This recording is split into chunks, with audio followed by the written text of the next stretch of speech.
Good morning and welcome into the Psych with Mike Library. This is Dr. Michael Mahan, and I am here as always with my colleague and good friend, Brett Newcomb. Good morning. How are you? I'm good. So, I actually took me a little while to get used to the new surroundings, but I actually am feeling much more comfortable. It's very nice. Yeah. So I spent my life in working for public school systems and universities where you worked in low bid buildings. So I'm not used to really elaborate, comfortable surroundings. Well, that's very flattering. I don't think this is elaborate, but it's not low bid. It's not low bid. No, it's not low bid. So today I wanted to talk about something, and so first off, let me just say, for people who are listening to Psych with Mike, we are a podcast. We also are available on YouTube, so you can find us on YouTube and just search Psych with Mike. And if you go to YouTube, please, if you look at our videos there, like the videos and subscribe to the channel. That really helps us out. But we also have blogs on the psychwithmike.com website, and we have a handful, like half a dozen of them. And I'm just wondering, do people really like that? Is that something that people feel like that is beneficial for them? Because if it is, then I would like to do more of that. But if people really aren't into the blogs, then, I'm not going to worry about trying to generate one of those once a week. Right. So if we could get some feedback on anybody who listens to Psych with Mike regularly, you can either leave us a comment, or the best way to do that would be through the email. You can click the email tab on psychwithmike.com and you can send us a message. And you can also there be able to send us, or you can also there send us a message and let us know things that you like about Psych with Mike or shows that you would like to hear us do. So that would actually be really helpful. But you had recently written a blog, or you had actually written it some time ago, but I had published it recently on this concept of being versus doing. And this actually is something that I wanted to talk about because it actually is something that is a big deal in psychology today. So we are moving in psychology towards this idea of mindfulness and this idea of being present in the moment, or more of a kind of a Zen-like approach to life. And that's what this being versus doing kind of feels like to me. And so I wanted to talk about this and kind of flesh it out, because I want to try and understand it better, but I also wanted to get your perspective on it. I think mindfulness is something we've talked about in several recent episodes as we discussed depression or anxiety and some different diagnostic categories and labels and medicines and things like that. It is at risk of being verbiage, and it becomes lost in the noise of people talking about it. But I think there's an issue in Western culture in general, not just those of us who are interested in psychology, where we are educated, marketed to believe that the value of our life is in our accomplishments. There are plateaus that we're supposed to reach: get an education, get a job, make a certain amount of income, get married, have kids, accomplishments and markers that say, hey, I lived, I was here, I had an impact. And so we're taught to assess ourselves in terms of the degree of accomplishment towards those goals, most of which we didn't choose for ourselves. And what we're not taught to think about or be mindful of is serenity, happiness, peace, self-satisfaction. So I think that conflict is worth thinking about in terms of evaluating my own life, because I spent most of my life chasing markers. I had to get to this point, live independently. At 17, I lost my home family and was told, you're a grown-up, now go out and be a grown-up. And I had to get a college education, I had to get a job, I had to get a license, I had to do all these things as markers of value and success. And nowhere along there did anybody ever suggest, what makes you happy? What do you like to do? And I know the techniques that we've used in doing therapy, one of them is the inverse pyramid. When we ask people how they spend their time, and we ask them how, if they were free to spend their time any way they wanted to, what would they be doing? And they're almost inverse opposites. I'd be going camping, I'd be traveling, I'd be reading books, I'd be doing fishing, hunting, whatever. And then how do you spend your time? When's the last time you went fishing? Oh, 6 months. When's the last time you went camping? 2 years. When's the last time you traveled? Well, I don't remember. And so what are you doing instead? Well, I'm working. I'm volunteering. I'm going to school. I'm trying to get the next big promotion or sales contract or accomplishment to validate my reality. So for you, what does going camping or going fishing or doing these other things that we tend to put on the back burner and ignore, what is the benefit of those for us as people, either psychologically or physiologically? For me, it is giving myself permission to do the things that I truly value. I value spending time with my friends. I value spending time with my wife. I like to spend time exploring and learning new places, new cultures, new experiences.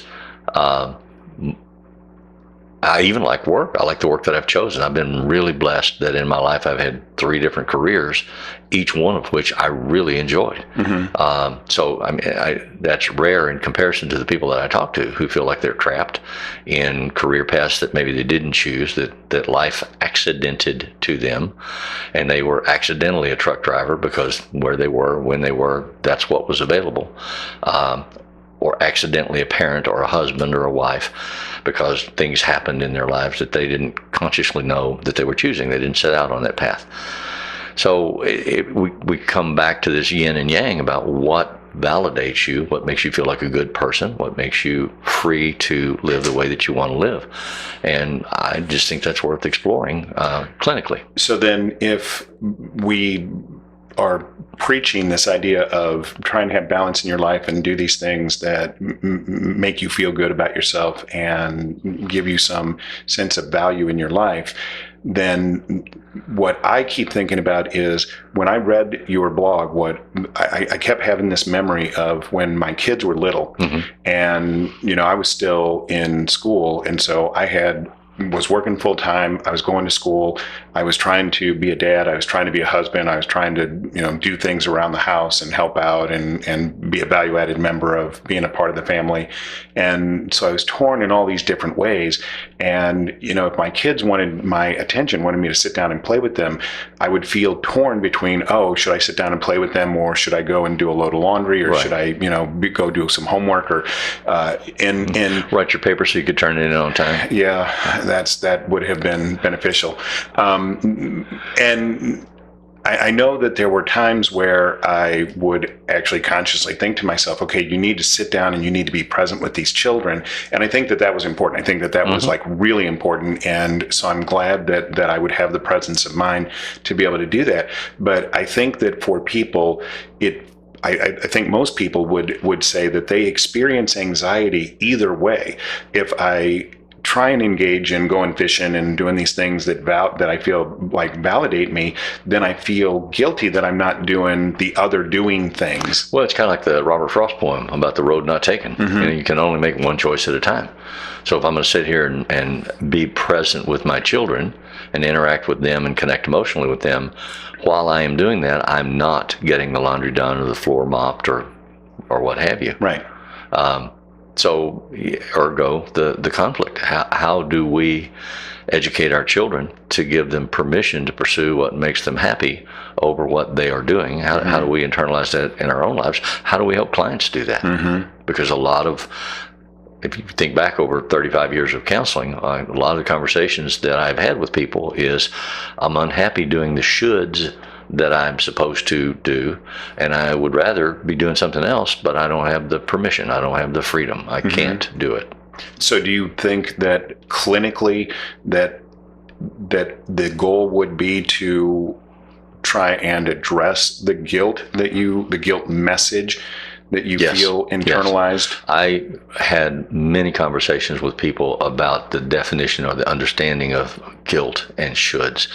And I always told them that in my understanding of it is that when you feel guilty, you are reacting to a control message that somebody else wrote for you.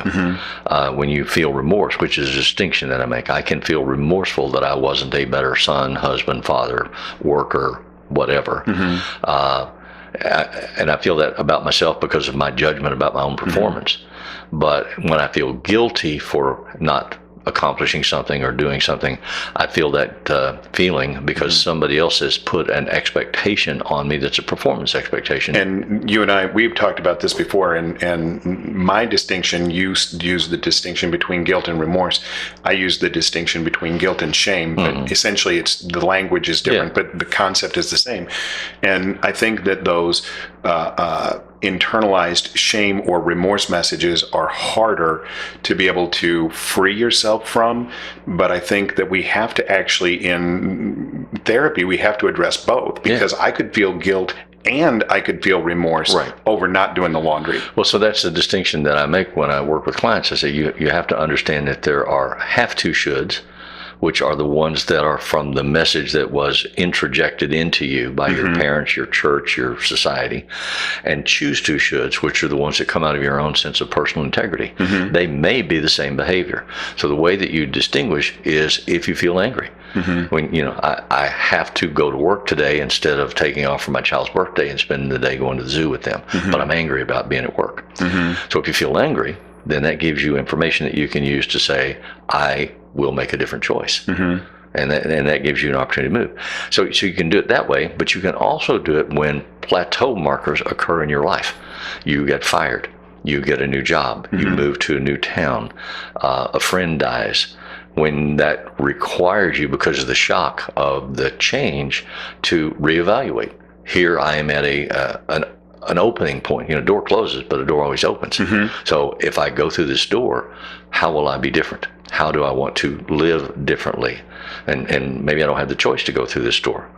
I came home one time and my family had moved away, so I didn't have a family. And my question was, how do I go forward? Because I couldn't go back. And so then you have an opportunity to re-examine all those internal scripts and messages and make some different choices. And hopefully you have therapy or friends or loved ones who will support you in your efforts to evaluate those choices and encourage you to make the ones that feel the most happy for you. So while you're saying that, there's something I'm trying to hang on to, because at the beginning of this, you were talking about that you try and look at where is your anger coming from, and that if you look at that's going to give you an ability to understand where the have to shoulds are. Well, yeah, the paradox. So many people I've talked to, I said, well, where's your anger? But is the anger, because I could have anger over, and so what are the shoulds? Have to and choose to. Okay, have to and choose to. So, but you could have anger over the have to and the choose to shoulds, couldn't you? Yes. You could, yeah. But you would. But the one anger comes from a sense of personal integrity. Right. So I'm mad that I have to make this choice, but I'm comfortable with the choice that I've made. Life has handed me apples. What am I going to do with them? I'm going to make applesauce. Okay, I'm comfortable with applesauce, but I'm mad that I have to do something with it. I'd rather just put them in the freezer and delay the decision. So, okay, what I see when I do therapy is people who are intensely, sometimes even vehemently opposed to that kind of action. They don't want to do anything with the apples at all, and they're stuck in the place. I don't want apples. I wanted lemons, so I'm not going to play. Exactly. Yeah. And I'm mad. Yeah. And for me, that's because I've had clients who then stay in that space for years. Yeah. But the message back, or the reflection, is you are choosing this. You have the power to make a choice. And the distinction that I make with them is I say you are response able. You are able to make a response to these feelings, not responsible, forced to do something because it's weighed on you by someone else. So when we have those conversations and they don't experience me saying that as a pejorative or negative judgment of them, but an open discussion with them, is it possible that you could imagine yourself seeing it or feeling it this way, then they get the freedom to choose. And I believe that we do have that. And so I also believe that we have it. am just thinking about a handful of clients that I've had who have spent years stuck, and from a place where, whether it's trauma informed or whatever, where I can even understand their perspective on being stuck. Right. But especially in relationships, because the two partners may have both very, very valid ways of viewing a situation that are different. Right. And they remain in a conflict over that. And what is required is for one of them to change their perceptual reality to embrace the other's perceptual reality. That's the only way that it moves. But then that's the whole neither Viktor one of them Frankl wants thing. to give it up. And I can say to them, somebody's going to have to give up their position for this to be able to be resolved. And I usually reflect that to them in the terms of emotional economics. Every choice you make pays something and costs something. So we have to look at, can you afford the cost of your choice? So if I choose to hold on rigidly to my position because I'm right, is it more important to you to be right, or is it more important to you to be with this person that you love in a happy environment? Yeah. And sometimes they make the choice and say, it's more important for me to be right. And I said, then be happy with your choice. Move on, get a divorce, change jobs, whatever that is, and then embrace life openly as the person that made this choice. But if you are entrenched in the perception of being right, then you're really that's a doing perspective, right? There that's not a there being are at perspective. least two people in that relationship, right? And so they're coming to you as a counselor, and they're saying, we're stuck here. So I say, who's got the option? Who can make the move? Well, and what I say to people is the person who is responsible for making change is always the person who is psychologically more flexible. Yeah. That person is always going to be. I'm the one that says, I do have two choices here. Right. You're the one that says, I only have one choice. Yeah. So it's up to me. Am I going to stay with you and dance this dance forever? And I'm going to make my peace with that and say, because I love him, I'm going to stay with him, even though he drives me crazy. And then I have to be at peace with that. I can't be nasty. I can't do nasty things to jab you all the time. I have to just embrace it and say, well, my choice is to stay with you, even though you're a dirtbag. So that person has the power in the relationship to make the choice. And then that person will say, but I'm always the one who has to do that. And you say, yes, you are. I know. Because you want this relationship that much. If you don't want it that much, make a different choice. You are free to choose. But even in the context of that, there's still the ability for that individual to look at the emotional economics of being or doing. Right. So then you come back to those conversations and what makes you happy. When you spend your time, what do you choose? What do you enjoy? What's your dream? And I talk to couples all the time. What do you dream about as a couple? What are your plans for the future? What do you enjoy one another doing? And how much time do you spend doing those things? Yeah. And it is amazing to me in the years that I have been doing this, how many people can't answer the question, what do you see the future of the couple be? Can't or won't. Yeah. Because they're afraid. If I say what I want, if I say what I desire, it'd blow this thing up. Right. But, most people could say, oh, I'd like to spend more time fishing. I'd like to spend more time camping. I'd like to, learn how to build an airplane. But then you say, okay, well, what would you like to see the relationship be? And they're like, I don't know. Yeah. And I don't know if that's because people aren't programmed to think that way, or if we as a society don't encourage people or give people permission to think that way. But especially in relationships, I think that's so important to be able to have that contemplation and to be able to answer that question. And yet I don't see many couples being able to do that. Well, I remember when I was growing up and when I first got married, there was a cultural message that you have two unique individuals that get married and merge and become one. So when one inhales, the other has to exhale, and everything is done in harmony and balance and focus within that relationship.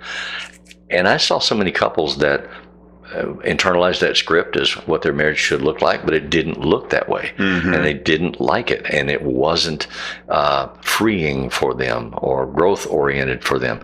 And so they gambled against it, and they constantly agitated and manipulated.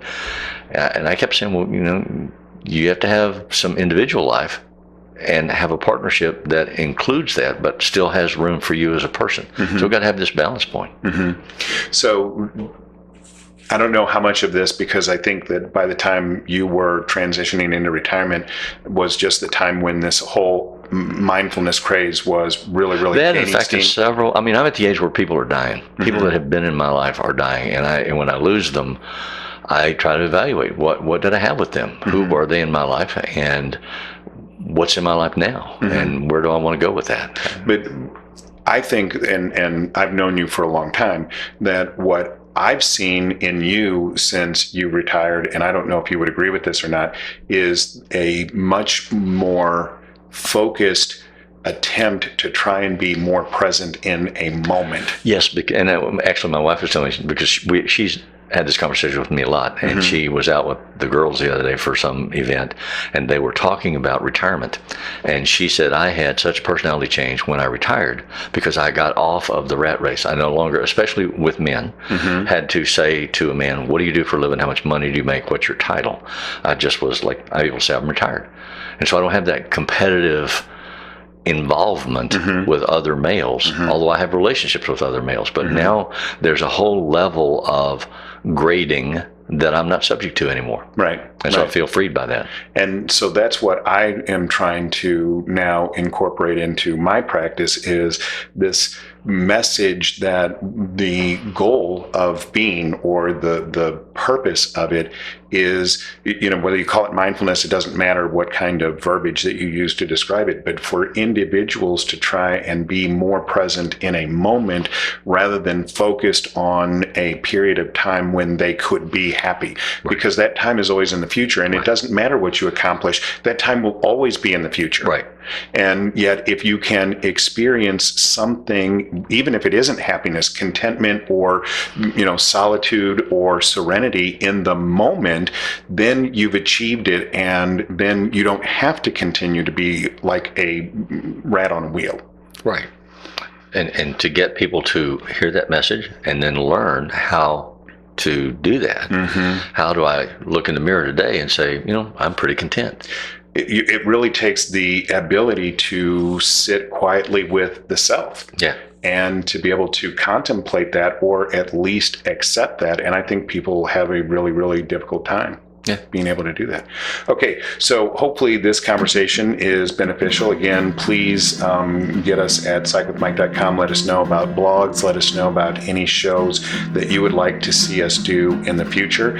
As always, the music that appears in Psych with Mike is written and performed by Mr. Benjamin DeClue. And for Brett and I, if it's Friday, it's Psych with Mike.